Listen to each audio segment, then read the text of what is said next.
Console multi-tier tournament, PlayStation 4 North America Grandmaster Finals. Man, this is it, guys. 10 weeks in this season plus playoffs. The teams have been grinding, and we are down to the final two. Prolegion Gaming and Velocity X duking it out for the title in this tier. I'm your host, Salt and Pepper, joined by Mazza and Warren. Got a special guest, Warren, here with us, and man, I'm so excited for this game. Mazza, how are you doing, man? Warren, how are things? How's it going, guys? Doing pretty well, man. How about you? I'm feeling a little bit nervous. First time on the desk, but glad to be here. It sounds like a machine gun fired keyboard. I don't know. Right. But anyway, it's really appreciate everybody in the chat. 77 viewers already. I know you guys are getting ready to go and ready for this game. We, like I said, really two solid teams. Prolegion Gaming will have, let's see, their lineup coming up 7-2, and really good cast of characters here. GTA The Lost coming in, tank there. Looks like a little bit of Rissa, some Winston, Big Jake, also a bit of a tank player. Cole the Crazy coming in support with Walnut Tail, rounding out that support line. Stimp and Gunner are going to be your Gunners rather are going to be your DPS players. And what do you guys think of maybe these potential lineups? What do you guys know about Prolegion? This is a who's who of PS4 top 100 players and top 100 alumni. This is like, you know, if you ever like do that leaderboard, man, you're going to recognize a lot of these names. These are some top tier talent right here. Yeah, really good stuff. Definitely excited for Prolegion to see what they have for us. Velocity X on the other side, Time War and Hippo 9 on the tank line with Mad Max, Super Koopa, and Jebster as the support players, and Hobby PR 1, 2, 3, 4, 5, and Sean coming in on the tank support as well. Maybe actually a lot of tank mains here. Maybe a lot of ghosts from this Velocity side. Also 7-2. And Mazza, what do you know about Velocity? Man, Velocity, they are again, man, just a who's who of, you know, the best players on this on PS4. On King's Row, I do expect, I mean, sorry, not King's Row, sorry, on Route 66, you do normally see some double sniper to kick things off, but, you know, goats being such a so prominent still in the meta, wouldn't be surprised to see teams begin with that as well. Bunker can also be run here station to some good effect. So it's lots of variants you can see here on Route 66 for sure. Yeah, this is the first in a best of 5 or more first to 3 series. We got Route 66 followed by Ilios, Hanamura, Kings Row, and Lijiang Tower if needed. And then if there's still a tiebreaker, we need to go to Watchpoint Gibraltar. So a really good lineup tonight, and I expect these two teams will not disappoint. And Velocity X and Prolegion Gaming level on records at 7-2 coming into the PS4 North America Grandmaster Grand Finals. We're just now joining us. Coming out immediately from the defense, Time War Hippo going over to the Orisa, Puro, and Kejun on Zenyatta and Ash respectively. Javi on the Diva as Meraki looks like he's going. Hanzo, Jebster's on the Mercy, and Jebster's one we're familiar with on Mercy. Very solid support player. I'm looking forward to see how Velocity make this happen. Big Jake for the attackers on the Diva as GTA The Lost goes Orisa. It's Gunners on the Farah in the sky, Stimp, Sombra on the ground, Walnut Tail and Cole the Crazy rounding out the support line here for Prolegion as they come out immediately. And here we go. This is it. Grand Finals for PS4 NA Grandmaster. And man, no better way to spend a Wednesday evening than by checking out some console Overwatch. Excited for this one, Mazza. Absolutely. It's amazing to see how Gunners can do on this Farah against all this hit scan on the defensive side to kick things off as well. A little bit of damage coming in through, trying to keep that shield down, but the Orisa here, Time War and Hippo for Velocity doing a good job of just keeping it up. The defense kind of rotating back a little bit, but the attackers getting a little bit of cheap space in around the corner, still looking for room, but nothing coming just yet. No one down yet either. Both teams a little bit tentative here, looking for the maybe the gap in the armor they can exploit to get a little bit of space. But now Kejun immediately getting Stimp. The defense off to a good start with that Sombra now out of commission. It's a 65 Velocity, and you see the attackers from Prolegion trying to back off a little bit. They'll rethink this next attack with 60 seconds off the clock. Yeah, that damage boost, man, already getting a lot of good work onto Mirka, who does already very close to that Dragon Strike really early on. Stimp, only 50% of that EMP. That's going to be so crucial to get it online ASAP. Oh, again, the defense off to a good start. Meraki and the Hanzo dropping Cole, but they'll get the resin to keep a full 6, and he will escape the fire from Hoppy here on the Diva. Yeah, you're exactly right, though. Stim dropping quickly, and it's difficult to build that EMP if you don't have a lot of momentum going, but still working on it, around 60% or so. Ultimates, though, up and available here for the defenders, including Meraki's Dragon Strike. Doesn't quite find anything, but they're still getting the kills regardless. Cole the Crazy falls once more. And now able to answer one back a little bit with the mech out, but now that Stim drops, I think the defender's in pole position to continue cleaning up. Yeah, if you're a Zenyatta, getting that kill onto the Sombra, that's the dream right there, especially when she does have the EMP available. This next fight is going to be absolutely critical, you know, getting that EMP off. So we see Gunner swapping onto the Hanzo up his own. Nothing really to combo here, as Big Jake also goes into the Wrecking Ball.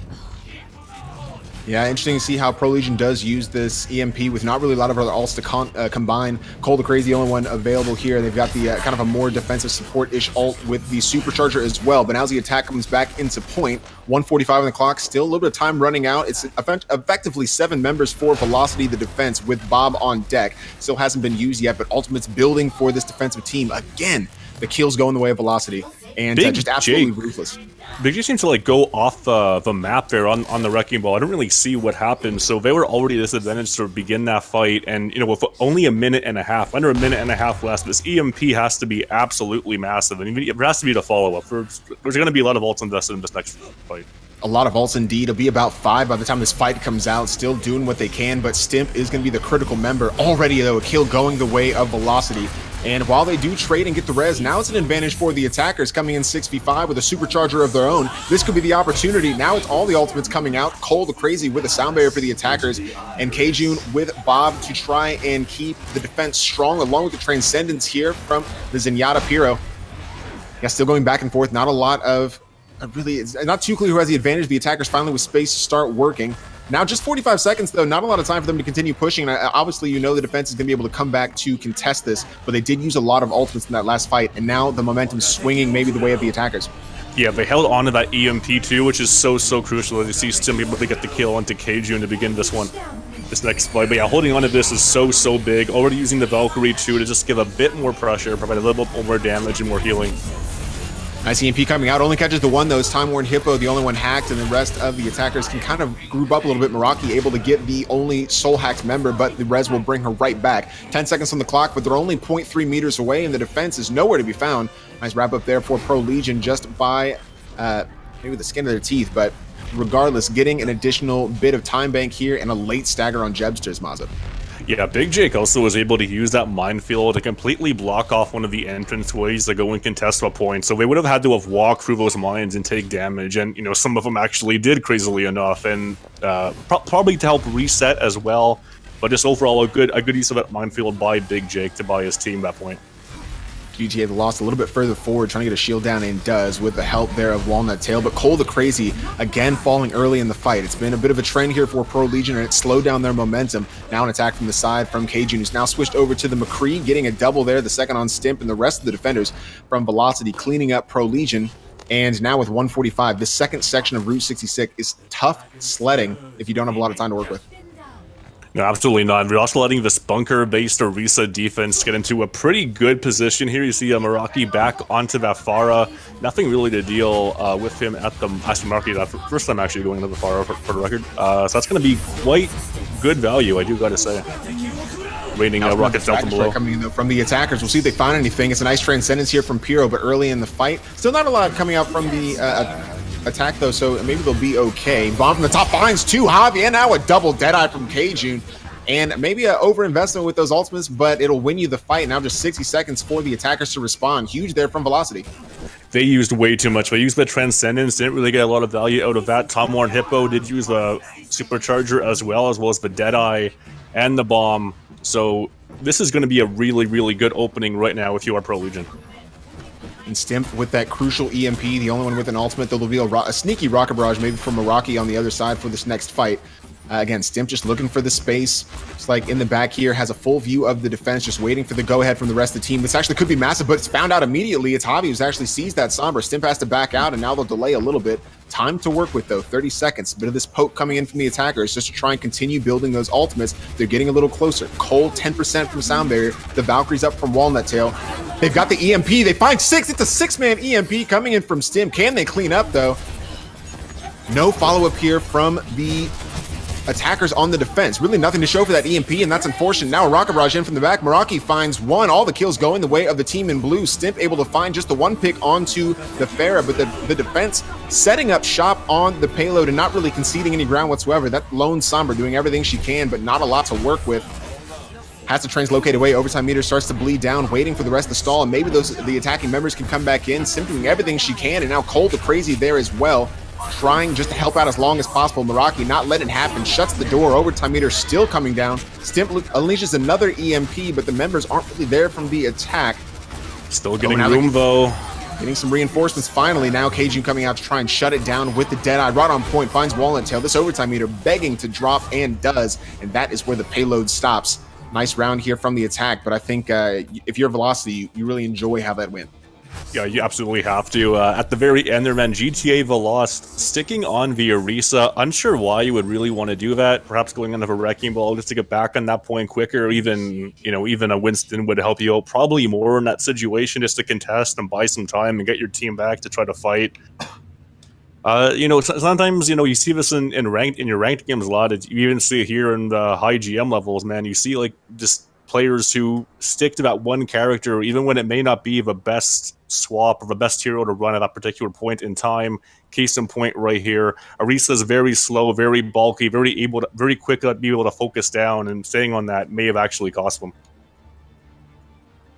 Yeah, definitely questions asked here from the attack, but we'll see if Prolegion can round it out here and come up with a better defense. We did see back-to-back full holds from each defense on the game last night, so we'll see if there's a full hold in this Prolegion side. I think the biggest thing, obviously, we said Cole the Crazy went down a few times early on in those fights, and I don't know if that was a matter of just better target focus from Velocity, just understanding, that he was going to be maybe a critical member to take down, or just him being out of position. But either way, it ended up costing them the man advantage, in the fight, and I think that was the initiation for a lot of the defense to come in. So we'll see how, they'll need to play a little bit tighter. They are going back on the Orisa, but obviously on defense, you expect that. Now an attacking Orisa, also from Velocity. You mentioned how that can be a little bit difficult with pushing the payload. So we'll see how they play this, but trying to go maybe a little pirate ship. Yeah, perhaps expecting a pirate ship. So they're going to be running a Bastion-based bunker of their own, opting to go with the Baptiste. And this is actually, so defending below ground here, this is actually not a bad idea, because you can put that Immortality field behind, as you see it right now, come out behind, like, the cover, the natural cover. So they have to, like, kind of peek to be able to destroy it. Didn't really take advantage of its positioning, though, so that's kind of a mistake on their part. I agree. My biggest problem was really giving that Fair so much space, especially around that corner. If they're setting up on the low ground, Fair's just going to pop shot and build so much ult charge, and already way ahead of the curve. You can see he's already at 54, and that is just going to blow them out of the water, especially for first point. Yeah, Meraki making it really difficult to push forward. A lot of the kills coming in from the attackers, and a much more leisurely stroll through this first section around the gas station than we saw from Prolegion. And already still the damage coming back through. If you want to run the Baptiste, his whole kit revolves completely around that Immortality field, not taking advantage of that. Then what's the point of really running him? Still sticking on him now too. We are getting quite close to that amplification matrix, but again, it's, can you really take advantage of that? You've lost your best opportunity now to full hold. You're in a dire situation. There's 5 minutes, 10 seconds on the clock. This is looking absolutely, almost unholdable. Yeah, Velocity, that payload's not really moved at all this entire time. They've got largely uncontested as they skate through this second section. Still 4 minutes and 55 seconds at large time bank, like you were saying. Now Valkyrie up, though, from the defenders here. Walnut Tail trying to keep everybody up. It's a Deadeye, though, coming in from KG, and is able to find Cole the Crazy. That's a quick pick for them. There's the res to bring him back at 6v6, but this payload right around the corner, going to the golden rectangle, no one's really contesting. See, now this is looking grim. The ult economy definitely favors Velocity at the moment, and it's exciting to see how they'll be able to get this Diva Bomb. Oh my goodness. Yeah, you can just see, like, the ult efficiency is just favoring Velocity tenfold. Yeah, this deep miracle Diva Bomb here, just as a last-ditch effort. Not going to be able to catch anything, so self-destruct as it's actually called, guys, and that's just going to be it. Oof. What a fantastic round there for Velocity. It made it look easy, and Prolegion need to find some answers maybe over this intermission. Having a really difficult time, but yeah, all the way around, a very easy victory, must be said, on map 1 of the Grandmaster Grand Finals. Yeah, we did see a relatively easy hold as well in the Masters game earlier on Monday, where there was a hold for Vindication.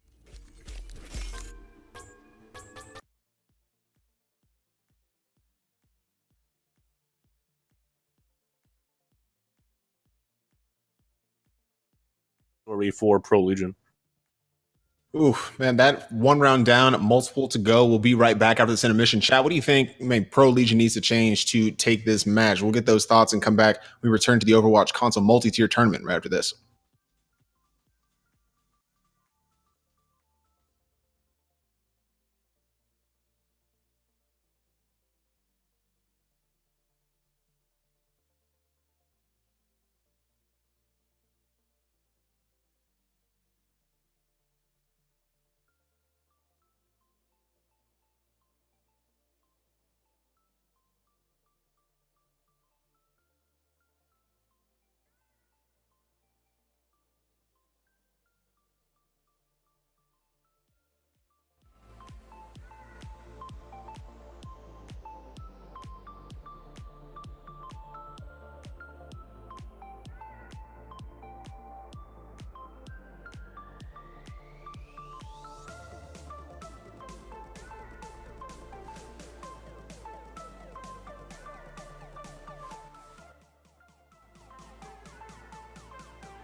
And welcome back to the Overwatch console multi-tier tournament, PlayStation 4 North America Grandmaster Grand Finals. I'm your host, Salt and Pepper, joined by Maza and Warren from the Warren TV. And it's been a pretty exciting match. Obviously, Velocity just kind of rolled and smoked in the last play. It really, it was a really solid performance from them. And now Prolegion looking to respond as we go into Ilios. What do you think they need to do to maybe change things up?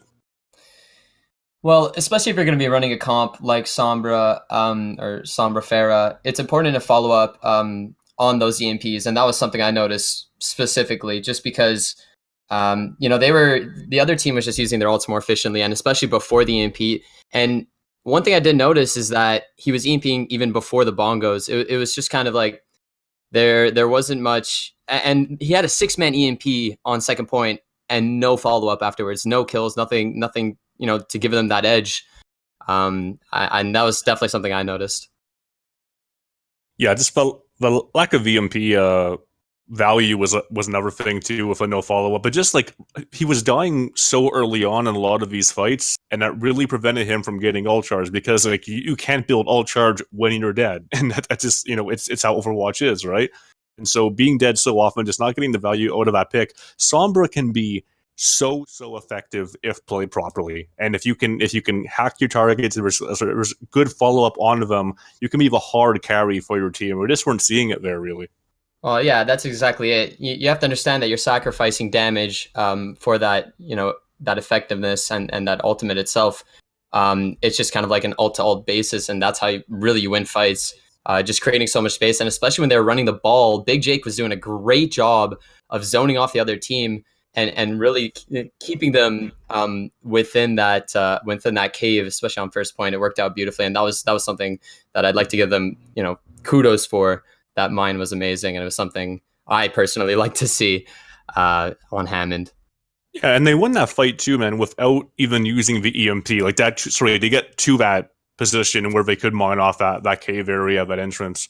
So, it goes back to the question, was the Sombra getting value? Absolutely not. Would it be better to have a Stim play a different character? Probably, absolutely. So we'll see what happens going into Ilios. Ilios not the most Sombra friendly map. I mean, you could run her on Ruins. There's like the big health pack onto the side near the edge that you can hack. But I do expect to see some goats come out. Expect to see some Orisa Hog for Well. How about you? What do you expect to see? And chat, what do you want to see? Well, right now, I feel like Velocity is just dominating the hit scan game, and they're gonna have to get a hit scan out so that they can deal with the Pharah. They're getting so much value out of it, and especially on a map like Well, Pharah can be a big problem, especially if he's just hovering above you, and they need to deal with that. If they don't, I can't see them winning Well. Yeah, absolutely. Or you could just like find like the proper angles to take, or hopefully you don't even have to play Well. Hopefully you just get Ruins and Lighthouse and you can 2-0 with him, go live a happy life. But we'll see what happens. And lo and behold. Yeah, now as we move into Ilios, it is Well right off the bat. I think exactly right. Both teams playing a pretty prevalent Orisa, so we expect to see that again and see how they come shape out with this. But on a control map, obviously Prolegion struggled there on Route 66 pretty considerably, and Velocity X in a very good position to go 2-up in the series and make it a really difficult proposition for Prolegion to come back. So this is a critical match here for Prolegion Gaming. We'll see how they do. I don't think there was any changes that came in from either side.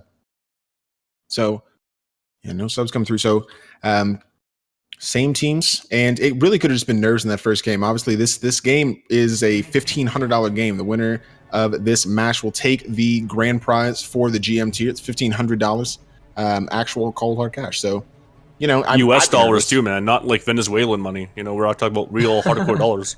That's yeah, exactly, American dollars. So it's exciting. And I get that maybe nerves will creep in. But now as we come out, like you said, Orisa's on both sides. Just the hog on the side of Velocity, though.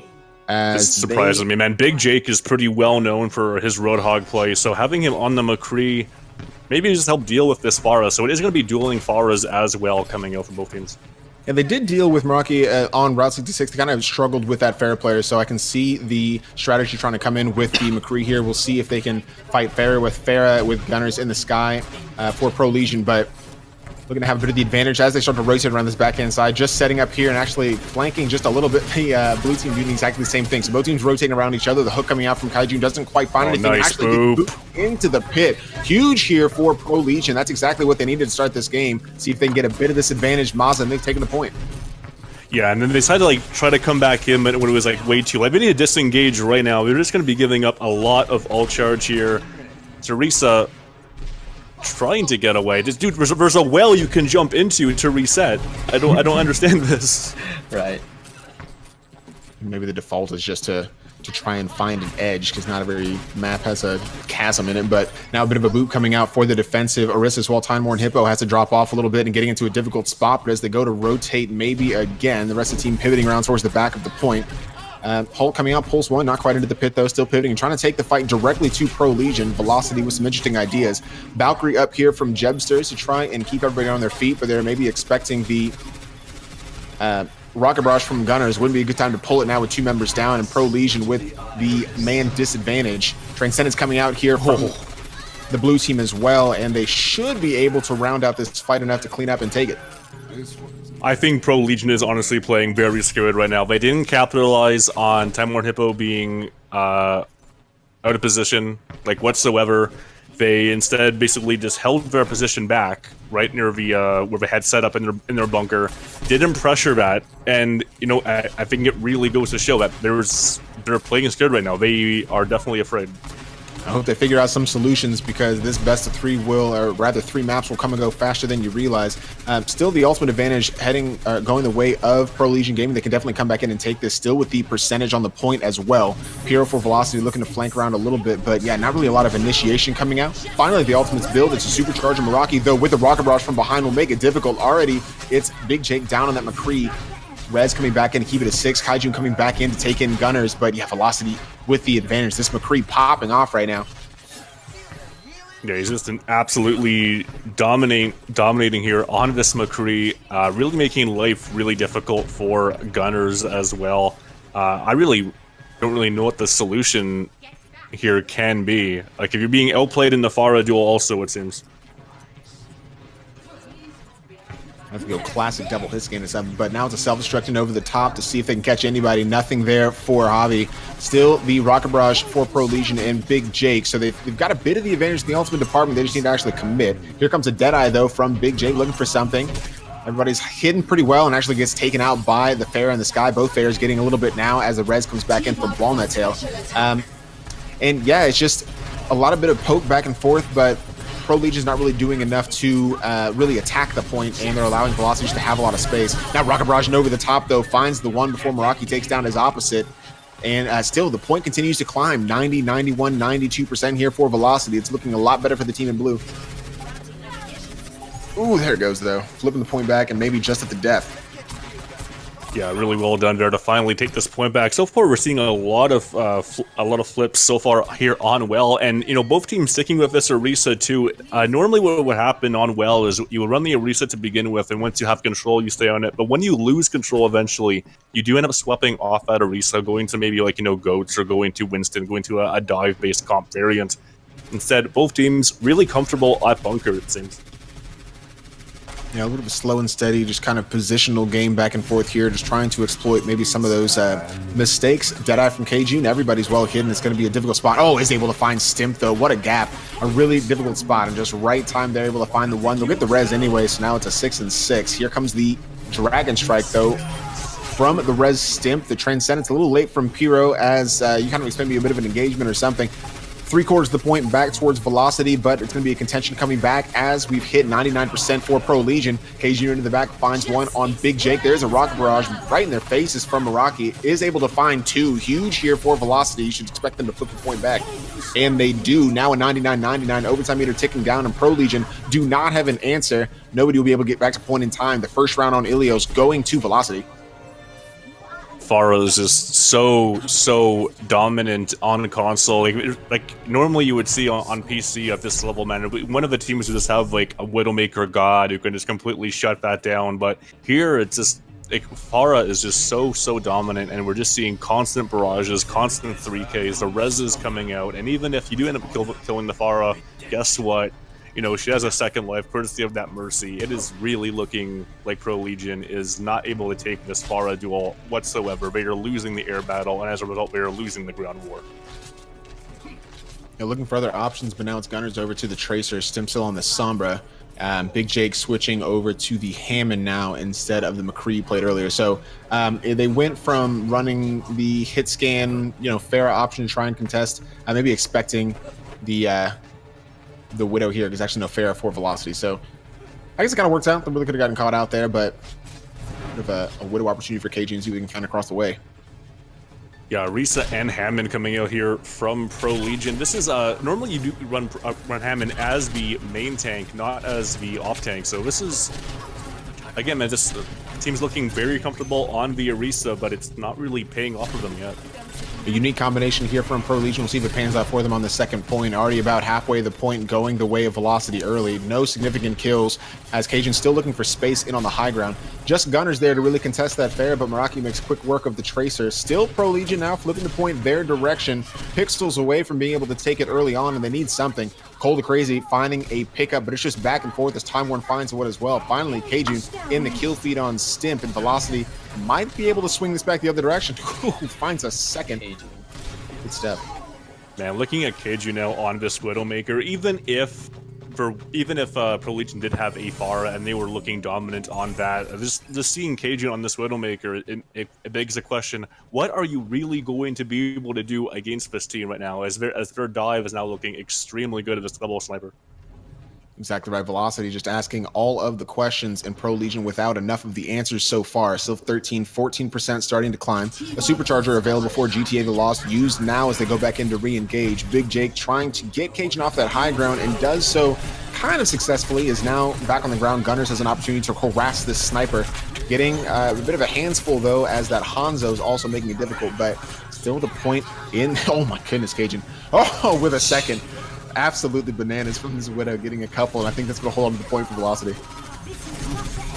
Now, Warren, you said you played with a few of these players before, right? Like right, specifically Cajun. I actually duoed with him on this map, and I remember him doing the exact same thing. His Widow is just uncontested, and he has so much control with his grapple. Unless they're going to be running a Hammond Diva, I can't see Widow even getting the slightest contest. Well, you might get some of your wishes. GTA The Lost now swapping onto that Winston, trying to do something to try to contest this Widowmaker, but it's maybe a little bit too little, too late, as he's gonna have to work a long way to get that all charging Gunners, man. God. What a freak. Cajun absolutely too spicy in this Widow, 76% to another infra site, and looking for something. Now it's a Valkyrie up in the air from Walnut Tail as the engagement comes back in from Prolegion, looking for something. Huge hack here though from Stimp. The EMP comes through and finds 3. They get Pyro looking for another, but A little bit of a retreat coming back in from Velocity. Still, the point hasn't been taken completely here by Prolegion, despite their best efforts. They've gotten close, but 87, 88% now for Velocity. They look like they're in a good position. Bombing over the top finds nothing. Still members with ultimates, though, for the blue team, and options running out here for Prolegion. Yeah, they're finally going to be able to cap this one, though, but Time Lord Hippo says, yeah, I don't think so. Gets the punch kill onto Walnut Tail, and Dragon's now coming out, trying to just clear this point. Finally able to get the cap, though. Ooh, backs up against the wall indeed, though. Obviously, losing there means going 2 down in the series in this first of 3, so they need some answers, and they need them quickly. 99% here for Velocity. They just really need to win one more team fight, and Prolegion has a pretty steep hill to climb if they want to get anything out of this round here on Ilios, but definitely do not count them out. This is around the time where, I'd like to think you realize that this is it. This is the, when, your season has come down to this game. You gotta start figuring it out. Meraki is also swapped back onto the Pharah. It's like looking like, you know what, the gloves are off now. It's serious business. I'm gonna bring up my best hero. Already finds a kill into Walnut Tail too. Immediately having an effect, switching over to that fair, and that's what we saw in the first round as well. Finding Walnut Tail early on, Cold to Crazy dropping both supports now down for Prolegion. Jeff just able to get Time Lord Hippo back in. It's a 6v4 for the leaders, Velocity. Oh, gets another pickup. It's Cajun just with at least the 3rd or 4th headshot this game. It's been, oh my goodness, what are you doing? It's Fort. Hacked here by Stimp, and somehow there we go, Velocity flipping the point back. There they have it. Now just at the death, everything that Prolegion can do to try and hold on to this point. It's absolute chaos on the point as Cajun and Meraki continue to get the pickups they need. Overtime meter threatening to drop as Cajun finds yet another kill. And oh my goodness, this is it right here. Going up 2 maps in the series, it is Velocity 1 win away from the Grandmaster Grand Final Championship. Man, this is just looking like an absolute rout at the moment, man. Like, the combination of the Widowmaker, as we see the play of the game right now, and the Pharah just completely uncontested. There's nothing to really deal with this. And Stimp on this Sombra, again, I really don't understand it. Like, what are you even going to combo with this EMP? Like, what is even the play? You don't have the Zarya, you don't have the Diva. Like, what is the combination play you're even gonna go for? You're gonna hack them and then hope maybe you can get the frags? Like, there's no plan in place for running this hero. It's looking absolutely abysmal right now. Yeah, really hoping Prolegion can kind of tweak the strategy and go back to the drawing board. They're, facing this could be the loss right here. It's an option. There's no second place prize, so everything on the line as Velocity. I have one hand on that championship trophy, proverbially. We'll be back with the multi-tier console tournament right after this.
The Overwatch console multi-tier tournament brought to you by CGL, and oh my goodness, Velocity making it look easy here. 2 maps out of 2 so far, and now all to play for on Hanamura, the 3rd map. really solid performance so far.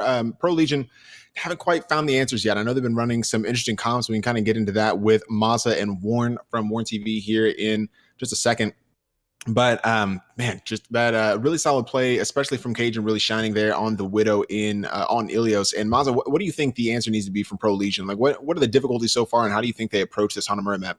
Well, I just want to remind chat to clip that Widowmaker POTG and send it to Warren for Warren TV highlights. Right, you got that, chat? Do that now. Clip it. Send it to Warren weekly. Yeah, dude, like how do you deal with this double threat for Widowmaker Pharah? It's such a first of all, Widowmaker before the Widowmaker was even introduced, man, the Pharah was already wreaking hardcore havoc, and then you bring in Widowmaker with that one-shot potential, courtesy of the Mercy, of course, also for the damage boost. It's the double threat. There is no answer for it, and you continue to run the Sombra against it. You were very late to swap to a proper dive. It wasn't even like a really realistic dive too. It was a Winston Hammond based composition. No diva, nothing to combo with that EMP.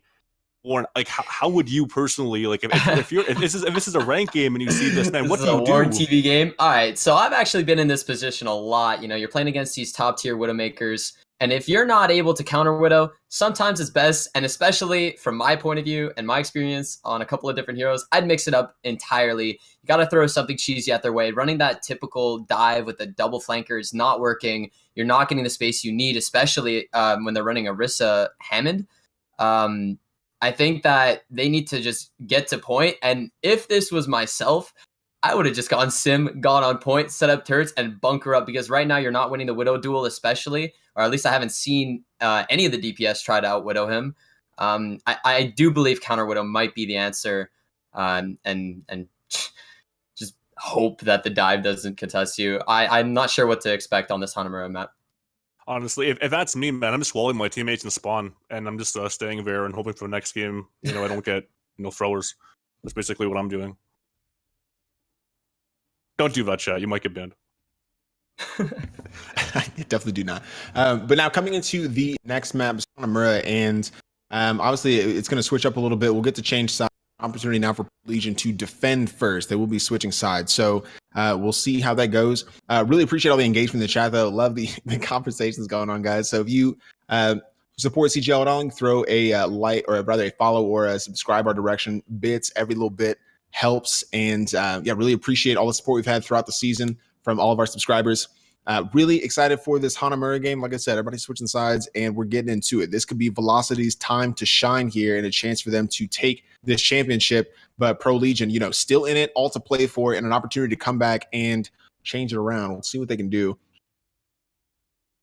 It's going to be pretty difficult, though. On the bright side, this is a very difficult map to get value out of Pharah on after first. Widowmaker, you can still get some value, obviously, on first. Yeah, second. That's what I was going to say. I'd say it threatens Prolegion even more than it does for Velocity. Right now, I think that Prolegion just needs more spam, more spam damage on the tanks, because they're obviously not outputting enough, especially with the double flank or Sombra. They've tried to run it 2 maps in a row, and they can see it's not working. They need to switch things up.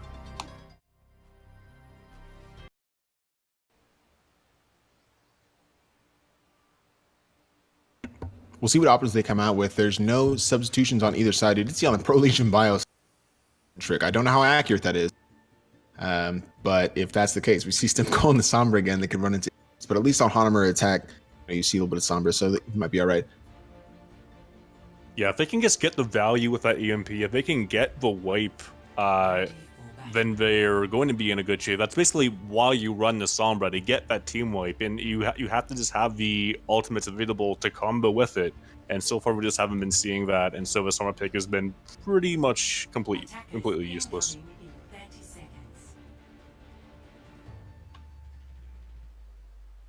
One thing I was thinking about on Hanamura, this ramen place. I only just started really getting into ramen recently, but man, that's what does it for me. I could absolutely go for some ramen right now. And just every time I play Hanamura, I'm like, ooh, you know what sounds good?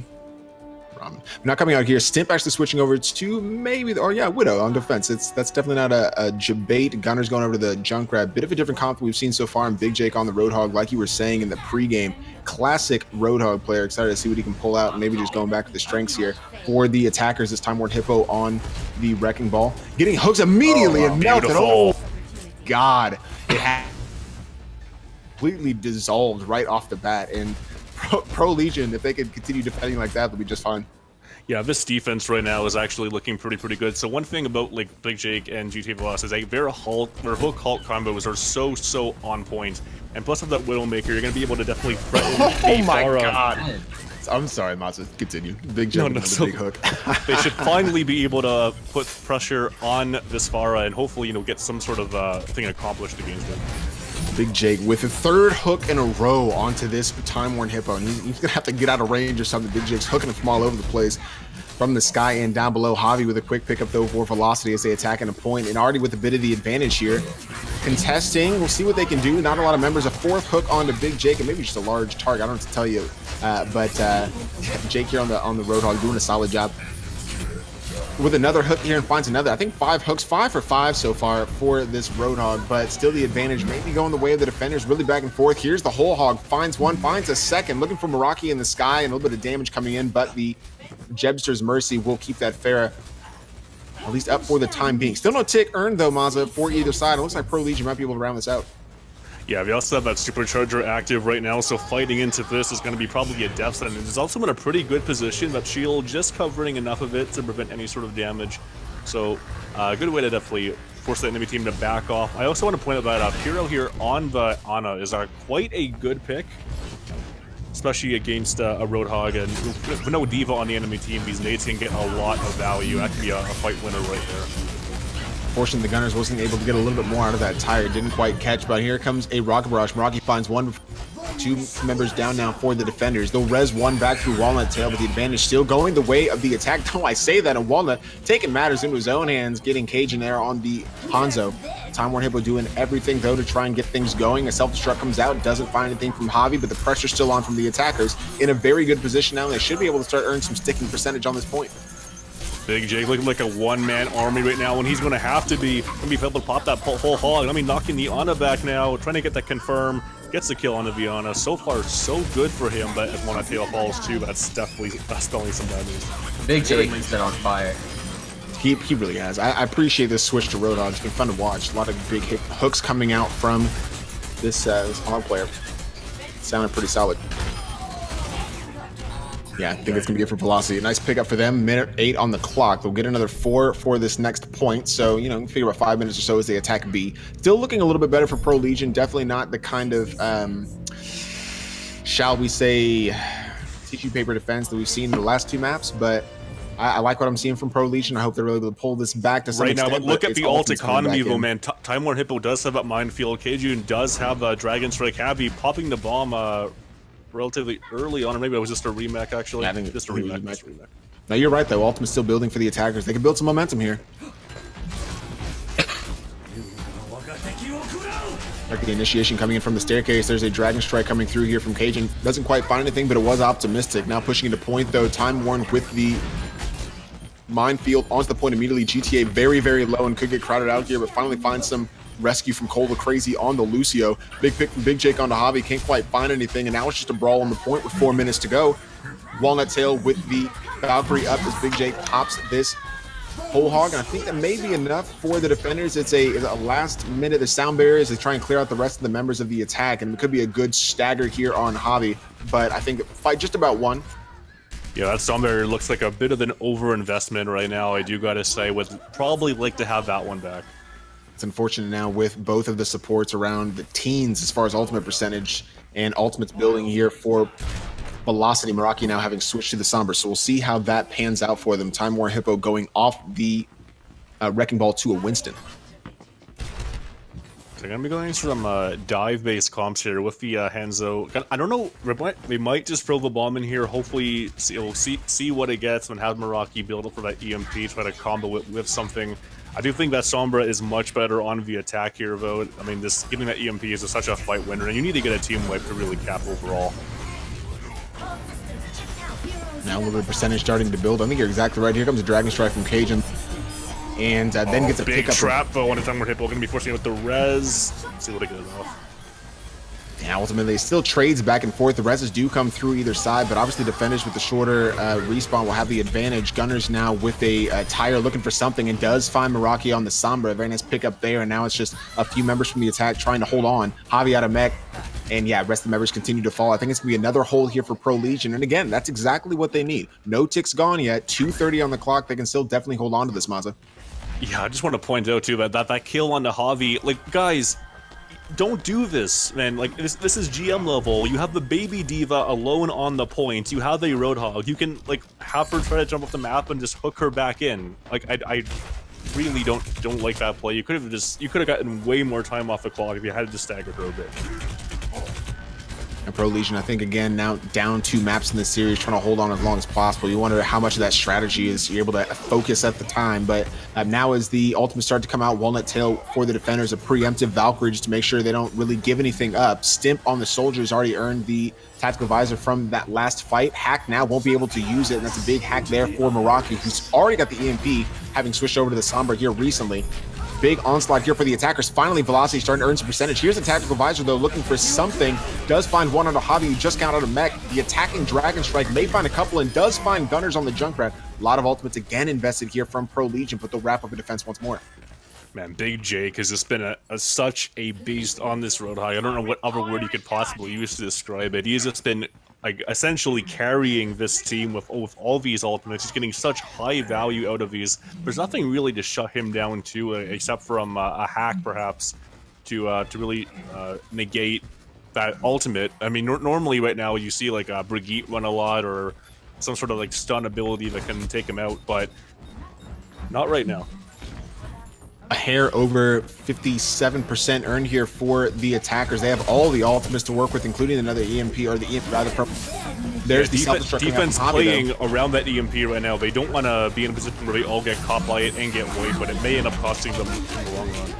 It could work out advantageously. Cole the Crazy was out of the range of that EMP.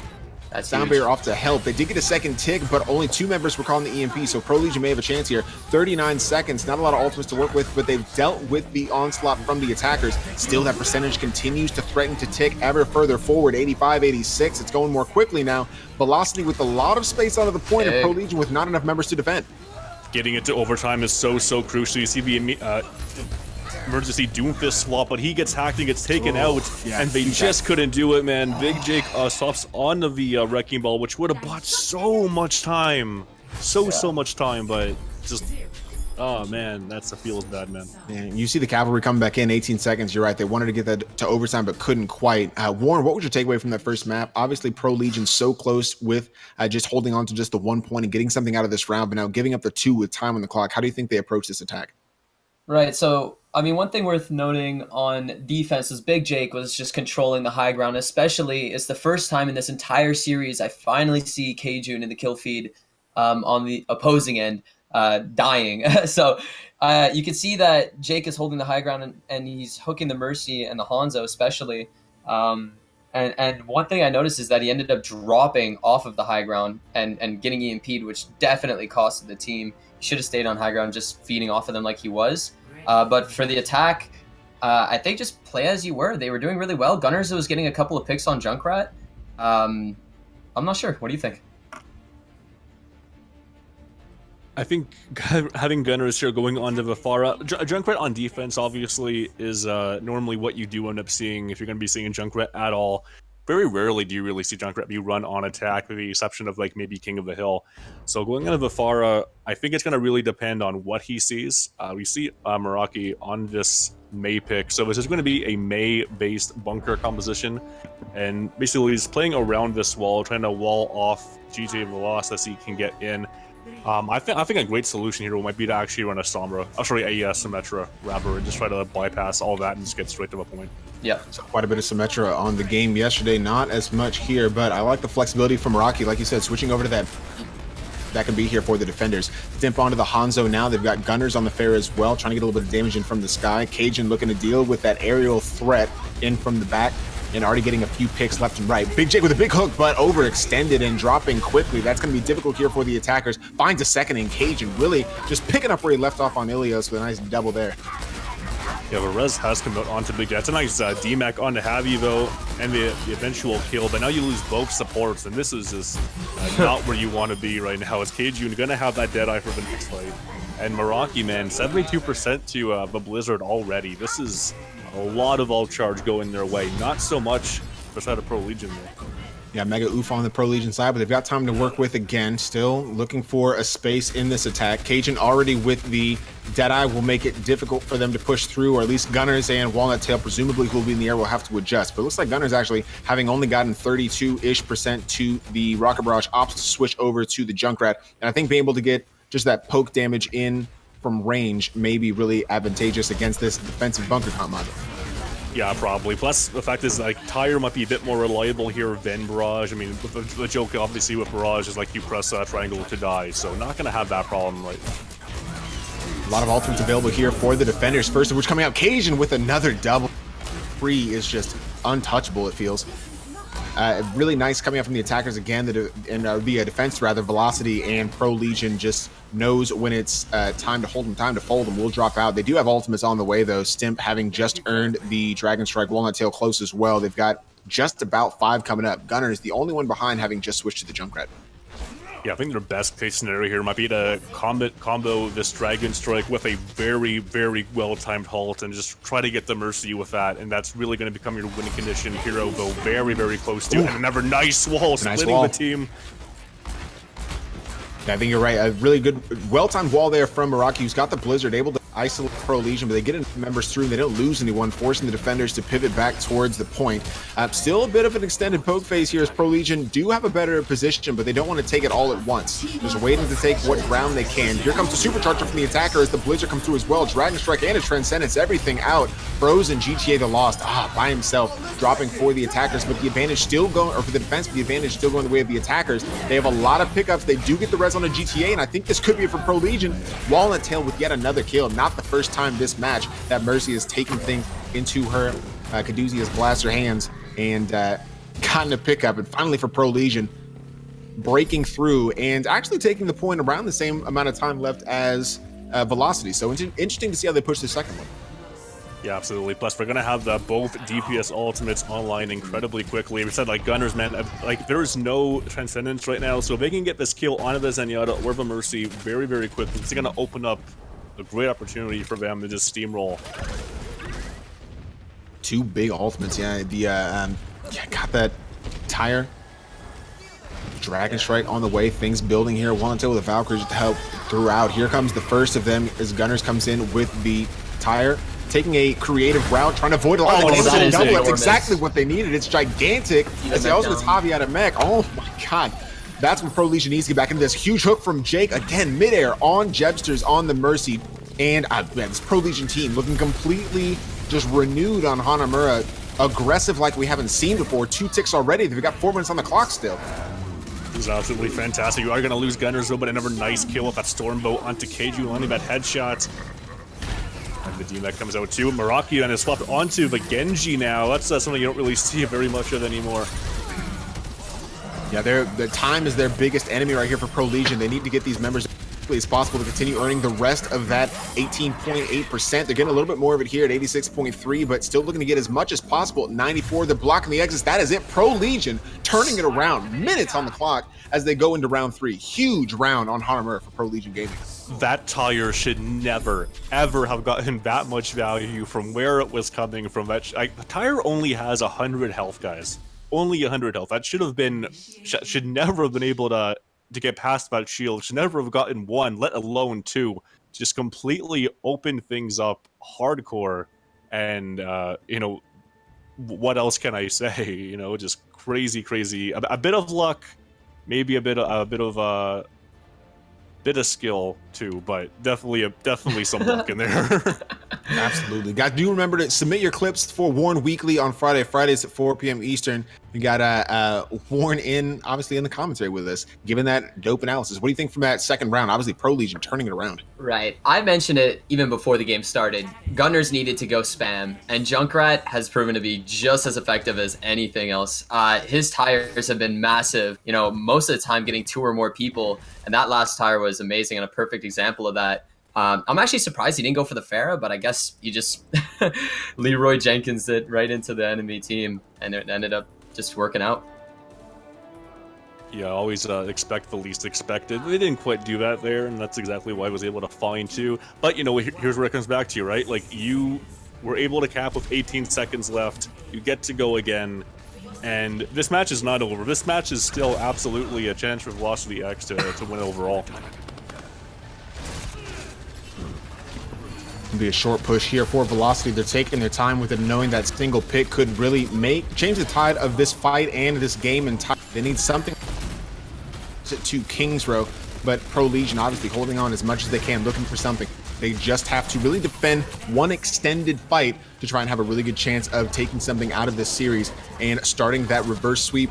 Dun dun dun. Maybe see if they can bring it back, but not a lot of ultimates on the board yet. Still looking for a bit of a space. Velocity slowly but surely pushing in towards the point. The defense looking to set up well. It's a deep dive in from Javi though, attacking that Orisa GTA the Lost. Nobody dropping just yet. We're under 10 seconds. Members on the point here for the defenders.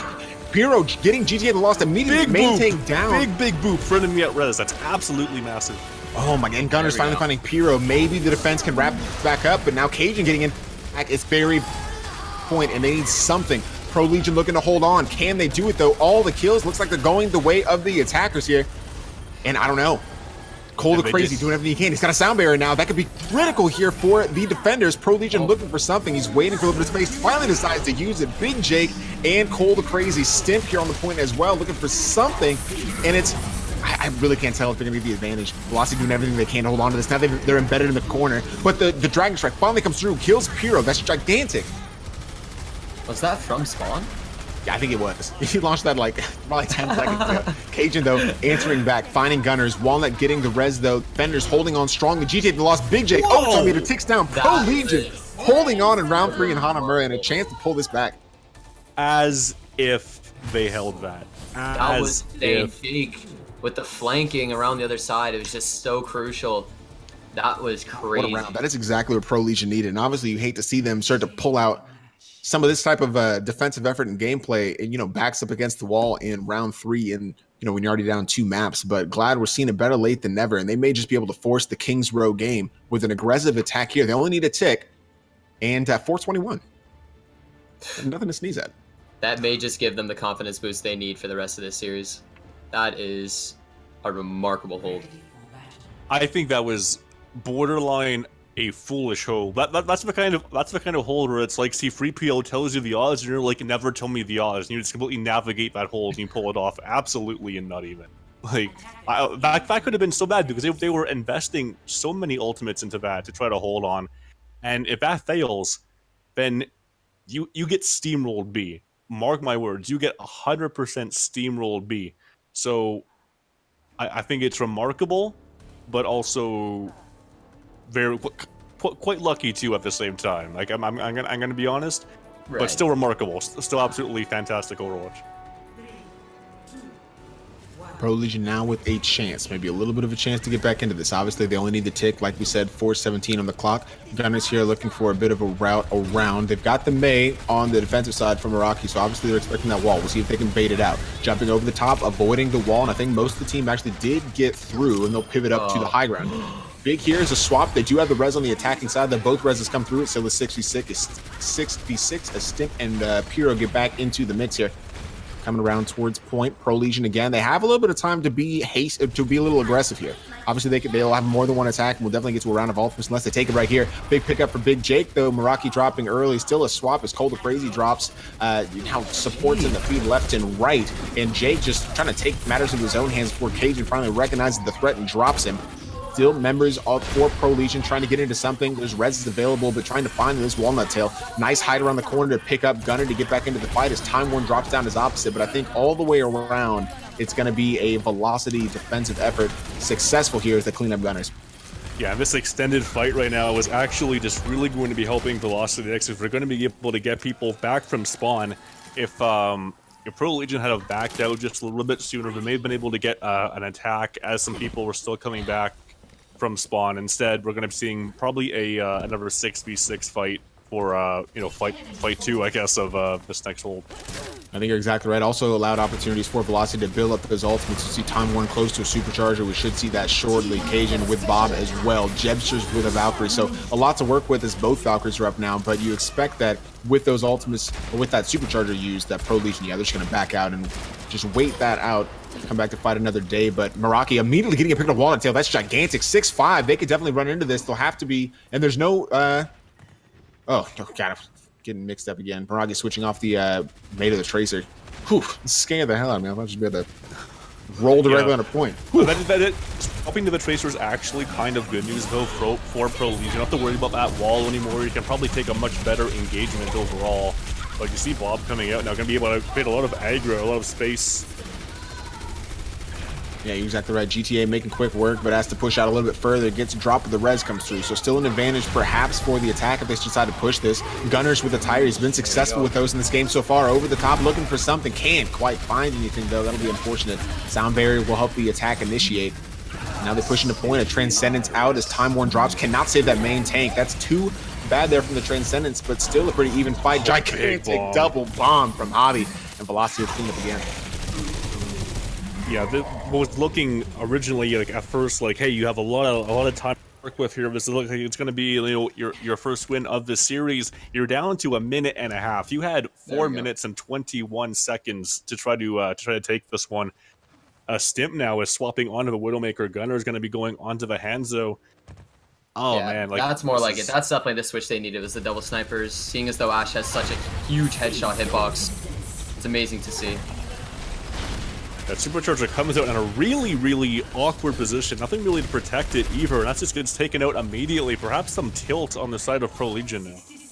And that's possible. GTA The Lost really struggling as Velocity not really giving that Orisa moment's piece. Big Jake switching over to the Wrecking Ball, and yeah, I'm not sure where the answers are coming from here from Prolegion. You're right. A really promising start to Hanamura, and they're not really capitalizing in this round 4. So, you know, another strong defensive effort, and you know, really, we're down to pretty close to 1-ish fight territory by the time they engage this, and I think that, yeah, Velocity just have one thing on their minds, and it's a PS4 and a Grandmaster Championship. Yeah, with a reset, this is looking like it's definitely going to be like the last fight right here, man. 25 seconds on the clock. Maybe want to pop that Valkyrie right now. Cole going to be falling to Ash so early on. Pulse Bomb picks out Gunners. Oh boy. On the right side, you're losing everybody so quickly. Maybe you'll get to go again, but it's just going to be so rushed. That's possible. Velocity taking absolutely no prisoners, though. A fantastically timed bomb from Cajun there on the Ash. And now, under 10 seconds, Velocity can taste it. Can Cole get back on a point in time to try and contest this? Will anybody get there? Oof. Nope. Man. A draw and an opportunity to take it. Prolegion can't quite, but Velocity hold on a little bit longer. Prolegion, and we'll get into King's Row and see if that'll be the winning match here. But, oh, man. Cajun. What are you talking about? It's Bob, man. Bob. No, right, Bob. Everyone's favorite hero. It's not actually a hero. Yeah, but I'm #1 Bob player on PS4. Oh, yeah. #1 Bob player. That's Cajun. Actually seems like any Cajun play is just having a really solid game, and that's what you want to see from that DPS on, you know, in a grand finals game. So Prolegion, while they didn't get the win, they did improve the result from the previous 2 matches. So hopefully they can build on that momentum, so to speak, and see if they can get anything out of King's Row. We'll be switching sides again. And yeah, make sure you subscribe to Warren Weekly, submit those clips, and his YouTube channel, Warren YT. Good stuff over there. And yeah, you can tell us a little bit more about the you know, the clip submission process, and you know what you're looking for, and a little bit about the Warren Weekly show. Right. So what I definitely was looking forward to, especially with opening this Warren Weekly series hosted and powered by CGL, was just giving more players the opportunity to actually be involved. Not only top 500 players, not only competitive action, whether you guys are playing quick play, arcade mode, whatever it may be, any hilarious, you know, amazing moment that you may have encountered, make sure you submit it. You can actually go to the CGL website to access that submission link. So definitely go and do that. You might want to put that in chat for some people. And it's just a great opportunity to kind of give you the credit you deserve. and you know, and especially this upcoming week. One thing that we didn't have set up last week was the credit, or the proper credit. That way there, like, your gamer tag is displayed, but this week is going to be a different story. So if you guys want to put up some amazing plays, go ahead and submit that, and it's worth it for sure. Nice. Yeah, definitely submit that. I mean, obviously, I absolutely love clips in general. Just short, sweet, to the point. Just seeing somebody pop off, absolutely love it. Well, it's like why was Robot Chicken so popular? Because people really like vignettes. Yeah, it's a fantastic format. Pretty much. There you go. I love it.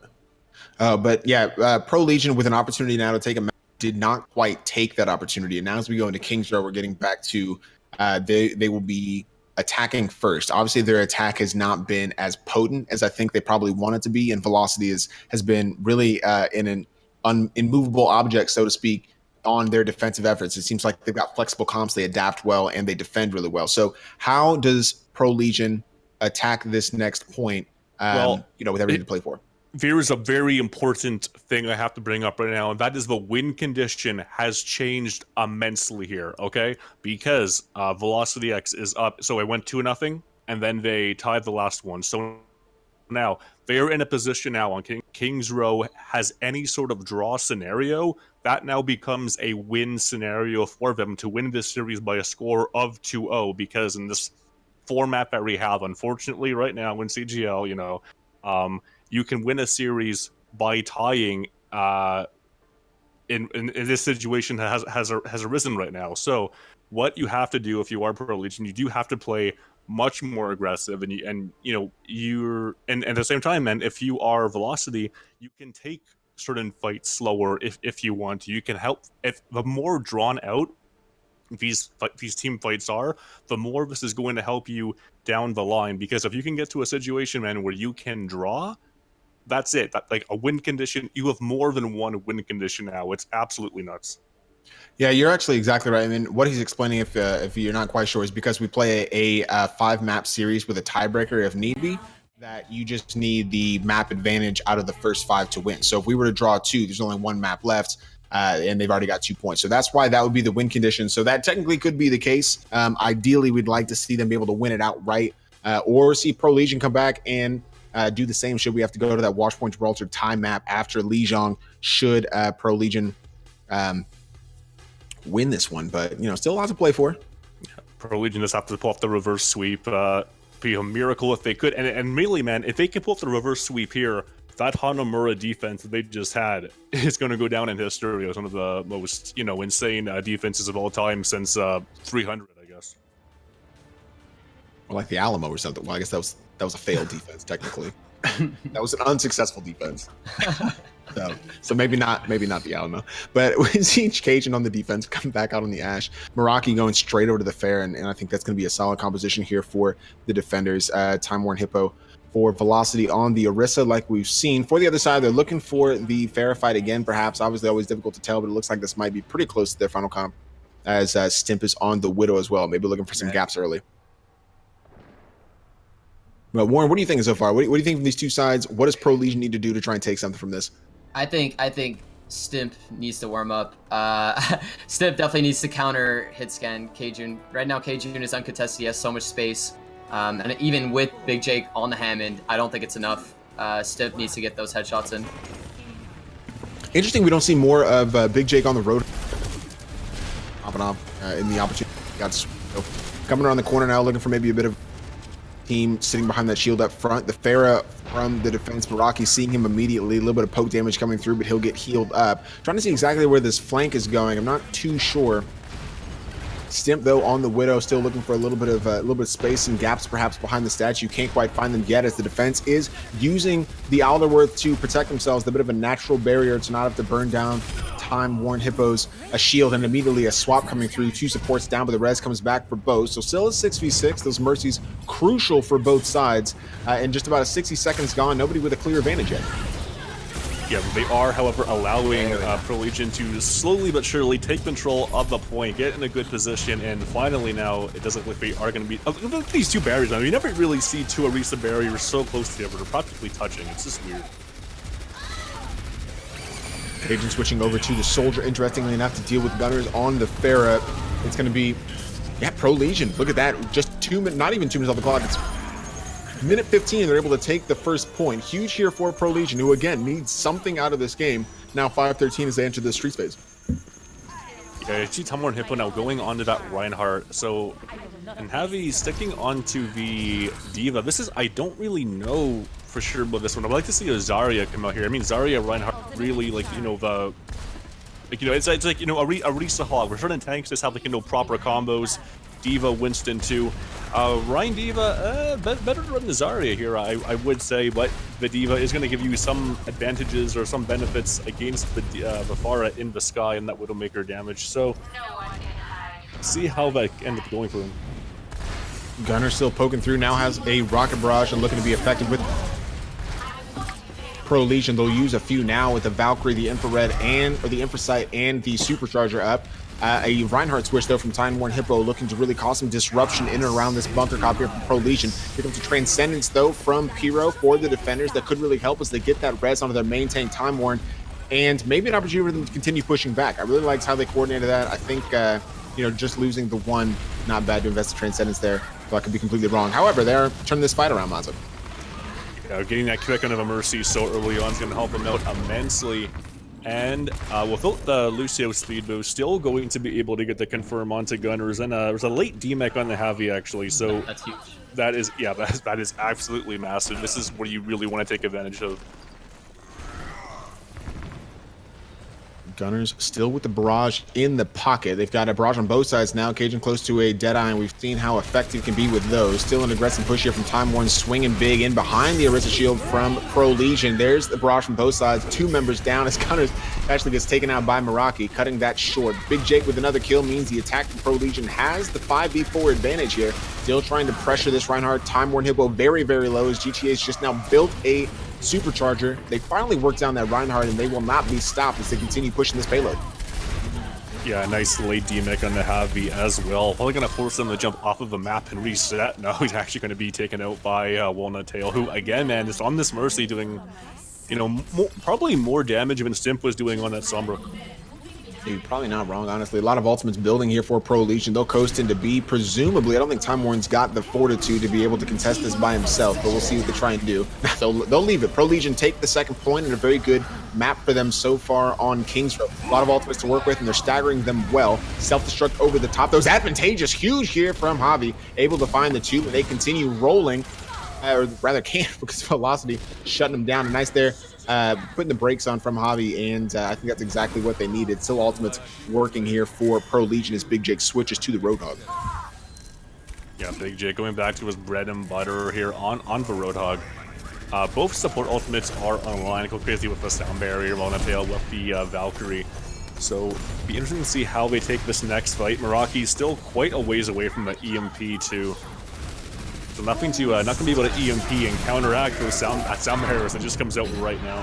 Yeah, I do appreciate the sound barrier. They've got the Transcendence on the other side. I really hope that Boop was gonna be able to catch Time War maybe off the side before. That would have been advantageous for Prolegion, but still the fight breaking out. Not a lot of damage from either side. 320 available as Cajun looks for a gap. Can't find it with the Deadeye, but the defenders continue to try and push them back a little bit. Gunner's looking for something. Is able to find gestures before the support counterpart takes that Pharah out of the sky. Res coming through, now an EMP on 3 means Prolegion have a uphill battle, but dealing with it well, doing it a la carte, no abilities needed as Stimp and Big Jake combined for 2, looking to get Javi out of mech as well, and Prolegion continue pushing. Yeah, I didn't know if you said a la carte or on the carte, but either one, it makes sense, to be completely honest with you. So, Gunners has also stopped onto the Hanzo now. Actually had to deal with this. So Time Worn Hippo onto the ham and just try to, again, man, buy enough time. Again, man, that's part of the win condition here, man. Like completing this or getting this down to 0 time left on the clock is so key. Yeah, you know, a la carte, like a Caesar salad or something. Either way, the Deadeye coming through, Stimp looking for something. Javi's already getting pushed out, so can't really get a ton with it, but is able to get a little bit of credit for that damage. Continuing to push. Prolegion with a respectable time bank, 220 here, and now a Supercharger. Big Jake close to a whole hog, but already getting the advantage with Javi down. Cold dropping means it's an even 5v5, and a well-timed Transcendence from Pyro will stall the attackers at least momentarily. Nice res to get Javi back into the mix, but all the kills going the way of Prolegion as Big Jake finds Meraki with the whole hog plus the mech, or the D-mech from Javi. all red here in and around the point. Jebster's just looking for space. It's just the supports looking to contest this along with Time Worn Hippo, but I think the advantage may go the way of the attack. Will this be it? Oh, they're so close. 0.59 meters away and finally getting over the line are Prolegion Gaming. And man, it picked a hell of a time to start warming up and really getting into it now on map 4, but I like the push from them. Very respectable. We'll see how their defense comes out. But, you know, strong push here in round 1 on Kings Row. Yeah, I think that honestly, like, it would have been probably a bit of a better call to go with some sort of Goats variant. Maybe, I think bringing out the Zarya to help out the Reinhardt. Maybe you keep the 3 tanks going. Maybe even an Ana to an Ana Goats variant, just to like try to focus fire the Vifara in the sky. May have been a really, really good call. Also, Ana with the anti-nade could have shut down Big Jake and made him a lot more vulnerable. So that's actually a crazy thing I want to point out about the series so far. Is we have not seen Goats at all from either team. You know what? It's hard to be upset about that. You know, we're obviously Prolegion. They're in that round that maybe kind of sparks some motivation for Prolegion. And how do you think Velocity will react on their attack? I mean, if they're gonna have to go pretty all out, it would seem. There's a lot of time on the time bank, and you know, they're gonna want to complete this with time left to even get a chance to go again and win this series outright. This defense, though, this Baptiste bunker could be a huge problem. I mean, with the Hammond though, this should be interesting to watch. How is Hammond going to get much value where they're setting up? I think what they could potentially go for is some hooks into pile drivers, into, you know, Hanzo headshots potentially. And definitely interesting comps coming out from Prolegion. We'll see how they play this. Looks like a bit of a pivot if you use the defensive silhouettes there. Time Worn Hippo and the rest of the defense coming around to point. Actually, I've already gotten a completely free tick. That's not what you want to see for Prolegion. Kind of surprised to see them not engage this whatsoever, but maybe finally deciding to get into the fight. And Big Jake getting dissolved immediately, but still kills from Gunners. Getting 2 means they do have the advantage, but they still don't have the position as, you know, still free 50% of the points. Kind of surprising, but now dropping down as the defenders looking to engage. They've got the invincibility set up there, but it's still, they're not contesting the point. 66.8%. Yeah. That is 2 free ticks basically taken by Velocity. And I don't know, if you're Prolegion, I feel like maybe you should drop down a little quicker. Hindsight's 2020, but Mazza, what are you thinking? Ticks are not necessarily the win condition unless they are, in which case here we're not. So taking the fight when it's best for you, like you can give up a tick if it means that you win the fight outright. Sometimes you could just be in a bad position where maybe dropping down early could result in, hey, maybe the whole point gets capped if we drop down early at a time that's not necessarily right for us. So it's like, you know, you lose the battle but win the war, so to speak. So I have no issue from giving them. They actually ended up giving that first tick just because Big Jake didn't get on the point as Hammond. He was initially going around the statue to try and hook his way, but he messed up his hook, which gave them the tick. So that was really just a mistake on his half. Running Hammond 2 down there when he's probably going to get hacked by the Sombra was just it's kind of a death sentence either way. I'm not too sure about staying on this hero. Probably stay on now to get back to the point quicker. That's a big EMP too. Gonna find nice 3 or 4. See, and that's why you all doing the analysis, just shouting out what's happened. Cajun here on the point. Nice for the attackers, finding a couple of pickups and getting damage on a couple more. 159 on the clock as Velocity take the point. 426 to work with now, and it's been a pretty solid attack here for Velocity, though that's been kind of par for the course for this team in blue. They've been pretty solid throughout this map. And to remind you, this is the PlayStation 4 North America Grandmaster Grand Finals for CGL. Velocity up 2 maps and doing just that. Yeah, see if they can get any value out of Cajun. Cowboys ride goats now, not horses. Confirmed. We haven't actually seen like really anybody play Brigida throughout this map, but Velocity should come around here and be done. There's the Transcendence to counteract the Dragon Strike, and they actually get a bomb over the top. Hobby finds 2, so things all going the way of Velocity, and I think this may be it. I don't want to call it a victory lap just yet because they do still have the cap point and go into multiple rounds in order to call this a win, but Velocity looking good so far, feeling pretty good. See what they can do. Yeah, definitely, man. That bomb just got a whole lot of value. Big Jake's actually going to be going onto the hands. We're going to be solo tanking, solo Arisa tank right now against this McCree Goats variant. Oh god. Stage 3 meta. You didn't know? You didn't know that? Maybe, man. Hopefully we see Force 2-2-2, but that's neither here nor there right now. That's why you got to check out Maz's podcast. But now they start pushing into P. A lot of kills going the way of the attackers. I think, they will cap B pretty easily, and I really like what I'm seeing with this velocity side. 433 to work with as they go into the final section here. And again, up 2 maps, a really good opportunity to, obviously take this map and take the championship. But they do still need the cap. We'll go into multiple rounds. We'll see what they have for us. But Prolegion, all the positivity in the first map. Sombra. Oh god, dude, I don't know why you're going back into the Sombra. They're also going to be running a okay, so it's going to be Moira Sombra Goats. Okay, interesting. Yeah, I've never seen that composition before. Okay, they ended up switching to the Brig. And with Walnut Tail and the Moira, they're sacrificing the res, but obviously no mercy on the other side means they don't need the kills going in immediately as Meraki's able to find one. The Deadeye from it's so big. That might be all she wrote. Just brushing them aside as if they're not even there. 350 on the clock as the payload, largely uncontested, rolls directly through. There's the team kill gong. It's going to be 340 and change as Velocity are well on their way to taking the championship. Going to round 3 and see what Prolegion have for us. Yeah, it's actually going to be Velocity. Prolegion game is going to be attacking first because they had less time in the bank. That was just such a dominant performance by Velocity X, just really showing what they were made of and not letting Prolegion ever really get set up for the defense whatsoever. They just looked a bit tilted, really, throughout that. And then now you just gotta get it back in your head, like, hey guys, we just gotta cap this point and get it as far as we possibly can. In the time that we do have available to us. Best case scenario here is you cap it early and you can just ride the momentum for as long as humanly possible, but it's looking like it's going to be an uphill battle. Again, quick reminder, ladies and gents, if you are enjoying the content, follow, subscribe, donate some bits. Every little bit counts. A lot of volunteers behind the scenes. And we're going to be Speaking going of which, right back to this Cowboy Moira Goats, actually. Are they really? Oh yeah, Cajun over there. We got lots of games coming up this week as well, including the EU Xbox One.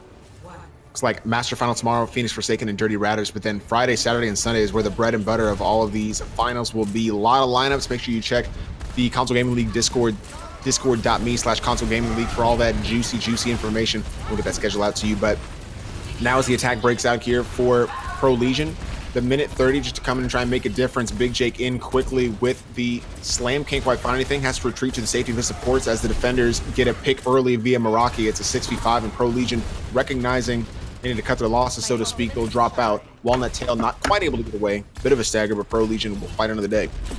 Yeah, we're just lucky they'd be able to back out so quickly and made lots of that fight pretty quickly too. So they are able to get two more fights before this map basically ends for them.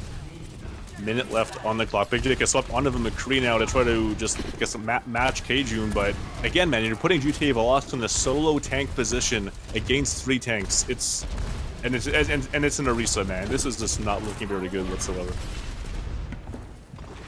Time dwindling down now, just 41 seconds.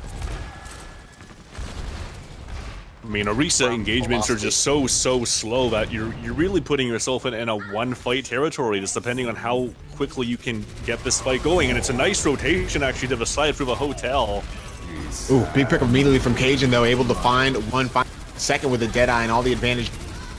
Fans 6v4 here, and now a v3. Not a lot of members. Gunners tries to use that rocket barrage. He's able to find Cajun, but it may not be enough. 9 seconds. They've got a shorter respawn, but can anybody get back in time? Once again, it's Cole the Crazy on the Lucio looking for some space. 3-2. Can they get back? It's just the supports. Walnut will touch, but maybe at the cost of his life. A lot of damage coming through. Is able to get away. Not quite as Javi gets the pickup. Overtime meter dwindling. Members trying to come back in. Can they contest? Finally, GTA getting on, but just not a lot of support. It's going to be really difficult. There comes a Dragon Strike, last ditch effort. The overtime meter continuing to bleed down. Can anybody touch? That'll do it. Velocity with a very strong defense in round 3. They actually just won the whole thing. They literally just won the whole thing because there's no way now You're exactly right, because if they draw, that's it. That is your champion's Velocity going into what is going to be a victory round for them on Kings Row. Win or draw, Velocity are your PS4 North America Grandmaster champions, and congratulations to them. I don't even know if they realize it yet. The stream will know maybe before they do, but an opportunity now for them to really kind of show their merit. They've got a lot of time to take not a lot of this point, and it's going to be a very sweet victory here for this Velocity side that have gone 7-2 this season. Very strong performance from them. This is where I want to see the Torb Symmetra. Just have fun with it, right? Yeah. Oh man, I don't think. Oh, is that a quintuple tank? I've actually seen this run, oddly enough, on Eichenwald. It was a team that ran Lucio only as the support, just to speed boost the tanks to point, and they just completely overwhelmed the enemy team. And yeah, it does perhaps look like Velocity X do know that they've taken it. What a round, and that's gotta be nice. It's like winning the Premier League. It's kind of ahead of. You've already got the victory. Excited for it. This is just a victory lap at this point. It is. Let's see where they decide to go. And right on to Goats to finish off the season. Why not, right? On a high. A little bit of a surprise maybe coming in from the defenders, but all to do here is Velocity. Just wait for the space to come back through. 3:30 in the clock. You gotta expect to be doing okay. Swinging big. Sustainability with Goats. Yeah, Time Warn Hippo, Piero getting a quick pick, and that just might be the team fight for them, getting all the kills they need. Big pin from Warren Hippo onto GTA The Lost. No members can really remain standing here for Prolegion. Meter ticking up. This is it for Velocity, and congratulations, Velocity. You are the champions of the CGO PS4 North America Grandmaster tier, and it's just spectacular. Yeah, just looking absolutely dominant throughout. That hold on Hanamura when they could have went down, not down, but could have lost for win condition basically in the series. They went absolutely ham, and you just see like Cajun here on the McCree just looking like an absolute animal, just.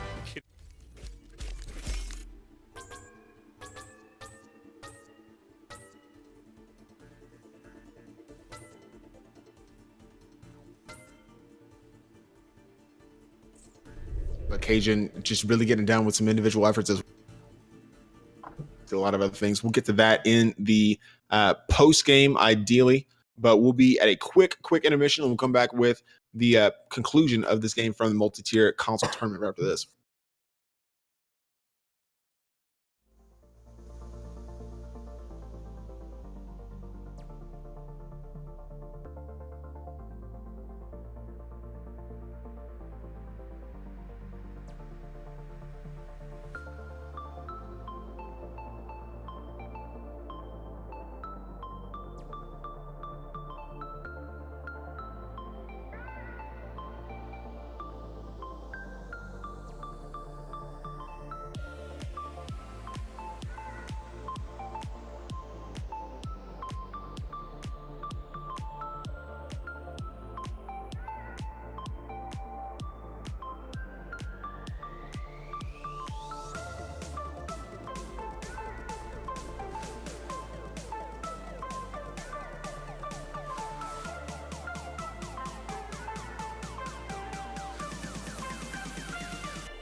And welcome back to the post game. Congratulations to Velocity X, your Overwatch console multi-tier tournament champions for the North America PlayStation 4 Grandmaster tier.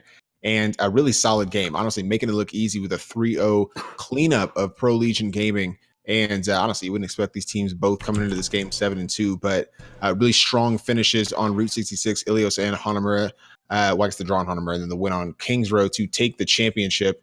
Again, I'm your host, Salt and Pepper, joined by Warren from Warren TV and Maza. We've also got members from the Velocity organization, Max, Acid, and Pyro. And guys, obviously, first of all, congratulations on the win. It's been a long season, plus the playoffs and having to go through all these games. Obviously, it's been difficult, but getting to this point, getting to this game, first of all, how did you prepare for this game? And then going through, how did you kind of adjust your strategy on the fly to respond to Pro Legion?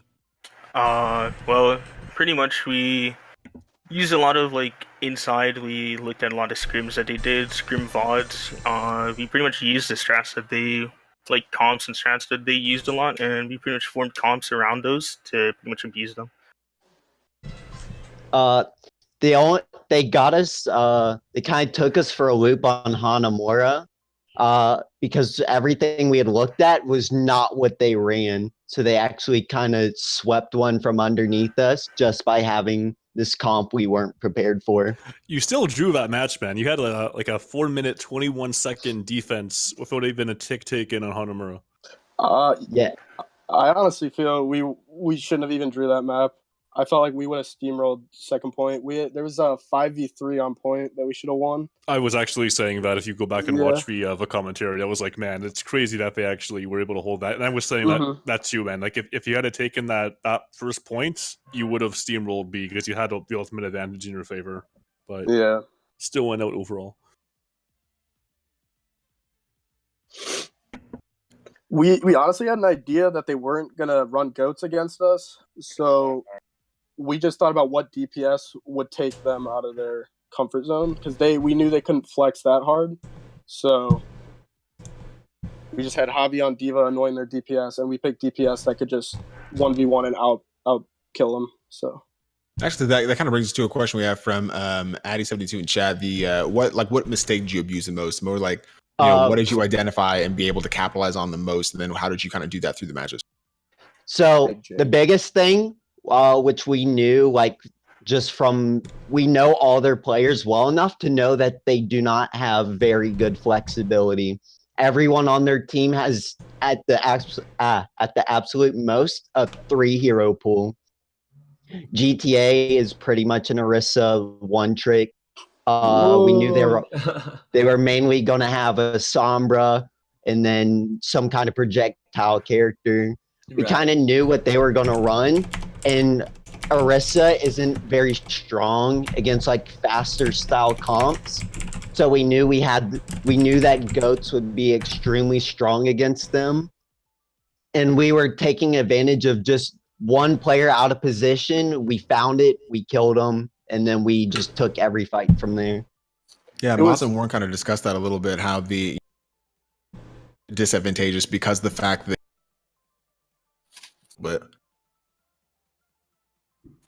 yeah, honestly, we saw Big Jake kind of take over the game on Hanamura, and he was the reason we couldn't cap. And then we just said, all right, let's just punish him as soon as he goes. And every time he would peek out, I'd hit him with a volley in a Discord, and then we'd just rush into that room he was in. Yeah, that was it. Other than the May, I didn't notice much CC against him, and that's why he was just hitting those flanks and continuous. He was just holding the high ground the whole game, on second point especially. Keiju did not have much room to work with as Hanzo. But yeah, it was just an amazing performance. And that kind of leads into my next point was, have you guys ever run that Cowboy Goats before? Was that something you guys were confident in? Because I think without the damage boost, Gunners would have just blown Cajun out of the water, but that definitely wasn't the case.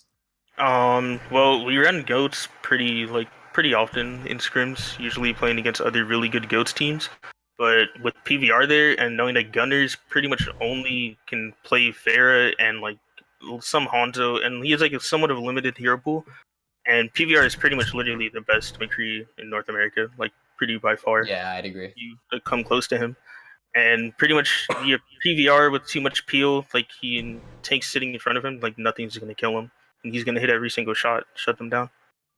And Right, and that definitely was the case. He hit every single shot, no questions asked. On King's Row, after you guys held again, did you guys know you won right away, or was it like some like confirming someone ran up top and said they're on a triple tank, and then I saw another tank that wasn't called out and a Lucio. So then we kind of knew that they were throwing the game, and then one by one we just called out a target and killed them. After we full capped with 4 minutes left, we were confident enough that we were going to end this series here. Yeah.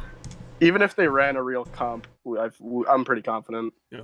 Our ability. I mean, after you held them on first again for a second attack, like, did you guys like know that the series is over at that point? Good. Yeah. Yeah, pretty much at that point, we had a bunch of time to where we could pretty much go through 3 different comps if needed. I feel by the end of the series, we had them debunked.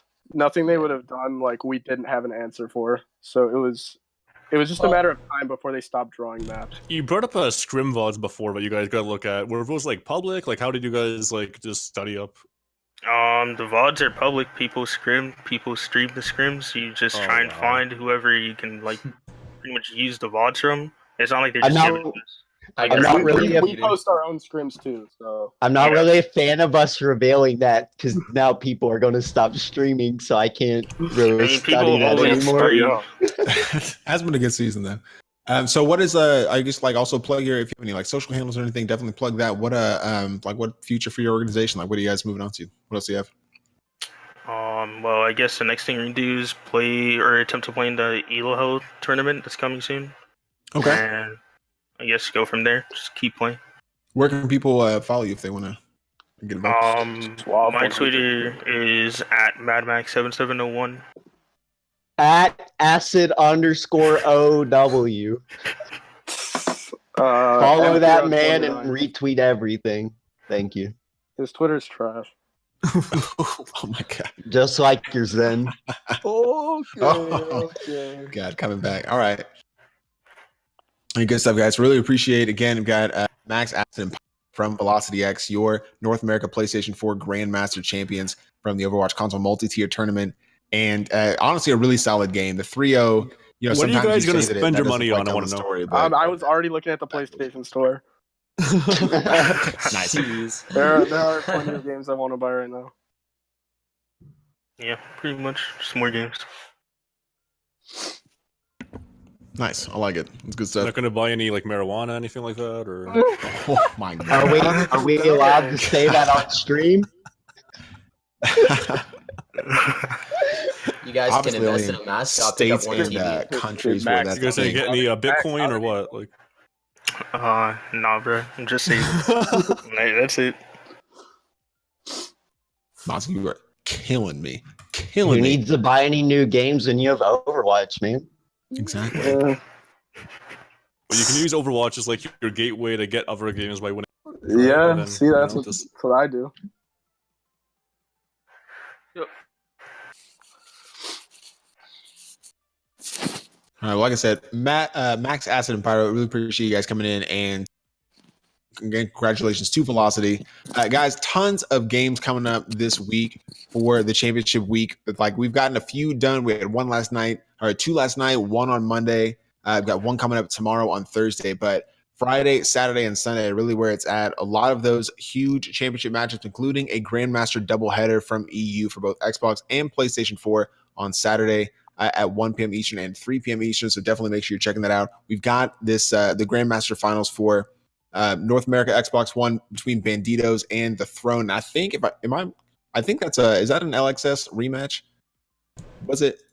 I know the Throne. I don't know. I got to check that. We got to sounds like sure, it, man. But it sounds like it. and, I think that could be a vicious rematch there in that final. So make sure you're there 5 p.m. Eastern on CGL 1. We got that Grandmaster Finals for you, including all the finals from all the other tiers. It's been a pretty solid postseason so far with these couple games, man. I'm excited for the rest of it.